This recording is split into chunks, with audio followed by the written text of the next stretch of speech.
Displayed in the public rooms of the 2nd Battalion, the Princess of Wales Royal Regiment, is a painting that portrays the landing at Gold Beach on D-Day by the Hampshire Regiment. There is no film evidence of the Hampshires fighting on D-Day, and their operational diary does not give an hourly account. This may be because their commanding officer was wounded and their second in command killed by a sniper's bullet early in the action. Generally, this omission from the records is regarded as an indication of the torrid time experienced by the men on D-Day.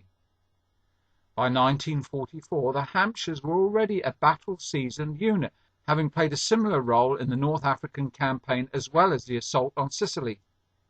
These conflicts took a heavy toll on the regiment, and this may have influenced planners' choice in using them again to spearhead the D-Day landings, which were expected to inflict heavy losses on the assault troops.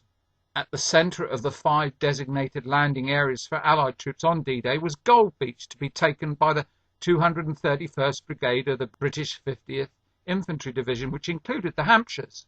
Gold Beach was 5 miles wide and included the coastal towns of La Rivière, Le Hamel, with on the western end the small harbour of Arromanches. Today, Le Hamel is subsumed under the town of Asnelles, with the remains of the Second World War concrete strong points along the seafront the best reference points.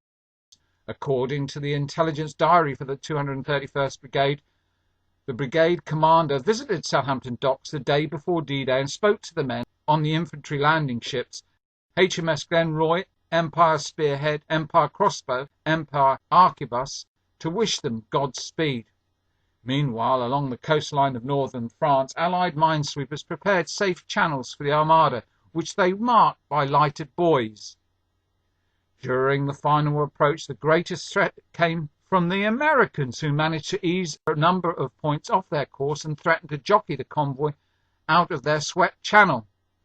But Commander Wheeler refused to be bounced, and after a brisk nautical exchange, the US Navy ships were obliged to sheer off.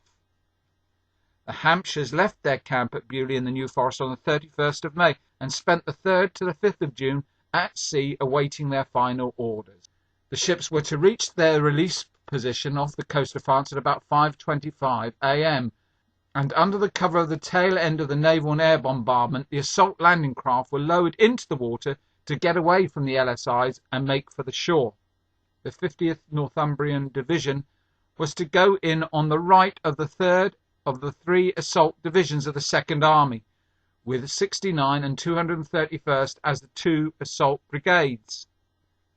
The 231st Brigade was to land 2 assaulting battalions on Jig Green Beach, the 1st Dorsets on the left and the 1st Hampshires on the right. The battalion were actually put ashore slightly to the east of the appointed place, and the Hampshires touched down opposite Les Roquettes. By virtue of the tide, both the Hampshires and Dorsetshires claimed to be the first British troops to land on D-Day. The artist Gross landed at Gold Beach with the 50th Division, and while waiting his turn to land, he made pencil sketches of troops disembarking on the beaches. From his picture you can see the troops in the foreground capturing a pillbox, and in the distance a converted sanatorium. In peacetime, the coastal town was popular for patients recovering from tuberculosis, so there were many such buildings along the seafront. These buildings appeared ordinary, but the ground floor was filled with concrete to form an excellent strong point or blockhouse from which to defend the beaches. When the first wave of infantry arrived at 7:25, they immediately came under fire from the casemated 75mm gun at Le Hamel, with the narrowness of the beach and presence of mines adding to their difficulties. The tide came in before many of the beach obstacles and mines were cleared, and some of the landing craft got bogged down on the beach or were taken out by enemy fire.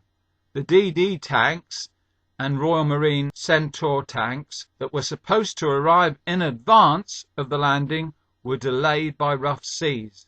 2 companies of the Hampshires landed very close to the strong point at Le Hamel and had no option but to fight inland through enemy garrisons to get off the beach. Despite close support from landing craft gun and landing craft flak and destroyers, Le Hamel was proving a very tough nut to crack. On its eastern side, the large gun emplacement firing across Jig Beach had been seemingly silenced a number of times, but kept coming to life. The nearby sanatorium complex was also providing a hotbed of resistance. There were a number of other concealed machine gun positions and tobruk's built into the sea wall.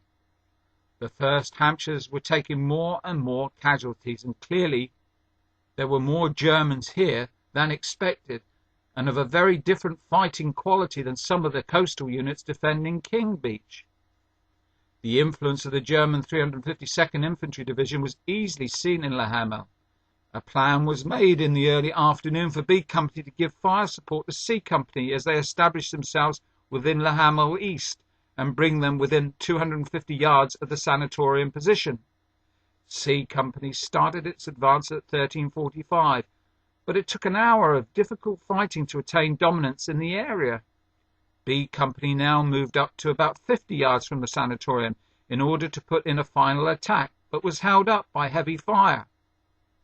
Luckily, at the same time, an AVRE from Assault Breaching Team 2 managed to find its way from the beach. When it fired a dustbin bomb at the sanatorium, a huge amount of smoke and dust erupted, but German fire was only temporarily disrupted. 5 further bombs caused considerable damage, and the 1st Hampshires were able to get inside and mop up any remaining resistance. Sherwood Ranger Yeomanry tanks supported the AVRE with machine gun and 75mm rounds. The AVR then moved to the rear of the large concrete position, WN-37, that had caused so many problems on Jig Beach. One round into the back of the bunker finally brought to an end German resistance there. Over 30 prisoners were taken in these 2 actions, and Le Hamel East was finally in the hands of the 1st Hampshires, but the protracted and deadly German resistance meant that it took till around 1700 hours. Part of the problem had been that, as well as the early bombing falling 3,000 yards away from the target, and strongpoint WN-37 in particular being well protected from the naval gunfire on its seaward flank, the casualties amongst the 1st Hampshires officers and the close nature of the fighting meant that radio contact with naval bombardment forces could not be effectively exploited. 1st Hampshire C Company was now able to advance more easily through Le Hamel to take the 50mm gun position strongpoint WN-38 at the west end of the village. Even so, the Germans in the area fought back, and Sergeant Scaife's AVRE was put to further use, bombarding fortified houses, and a further 20 prisoners were taken. Meanwhile, D Company of the 1st Hampshires had advanced around Le Hamel and moved to attack the strongpoint WN-39, described as a half-troop position in reports. This comprised a 75mm gun and an 88mm gun in separate concrete bunkers wired in with minefields fronting them. Both guns were sighted to the beach in front of Le Hamel and could also engage craft to the east of the position up to 3,000 yards away. Gunboat Flores had engaged the battery at 0630, and it was engaged again by the destroyers HMS Undine, HMS Cottesmore and HMS Catastop at various times during the morning when the position was observed firing on the beaches. At a similar time, Admiral Bian, the overall naval commander of the Eastern Task Force, got in on the act when visiting the area in his flagship, firing 40 rounds of 4.5-inch at Arromanches at a range of around 8,000 yards. His flagship then returned to Sword Beach area in the east. The guns at WN-39 were 2 of the most effective on D-Day, firing between them over 150 rounds. Investigation after D-Day showed that again the early bombing had missed. D Company was able to capture both WN-39 and continue to take the radar station on top of the cliffs relatively easily. However, the War Diary reports enemy 88mm guns and Spandau teams put up a determined resistance. At any rate, after Le Hamel seemed under control, B and C companies joined D Company at the radar station, and the move into Arromanches itself was organised. Some of the battalion support company Brent carriers had arrived, and several AVREs seemed available. D Company had taken about 40 prisoners, some coming up from Arromanches under a white flag. a bombardment on the battery beyond Arromanches by naval vessels, and 147th Field Regiment was arranged, and D Company advanced to the south and rear of the town to take this objective. Major Mott then descended into Arromanches with C Company, and he reports little opposition, and that Arromanches was full of French people, flowers came out, and tricolours and Union Jacks. I had been told that all coastal inhabitants had been moved inland, but these were delighted to see us. The right flank of the Gold Beach landing was now securely held. Brigadier Stanhier came up and congratulated the men for a magnificent show.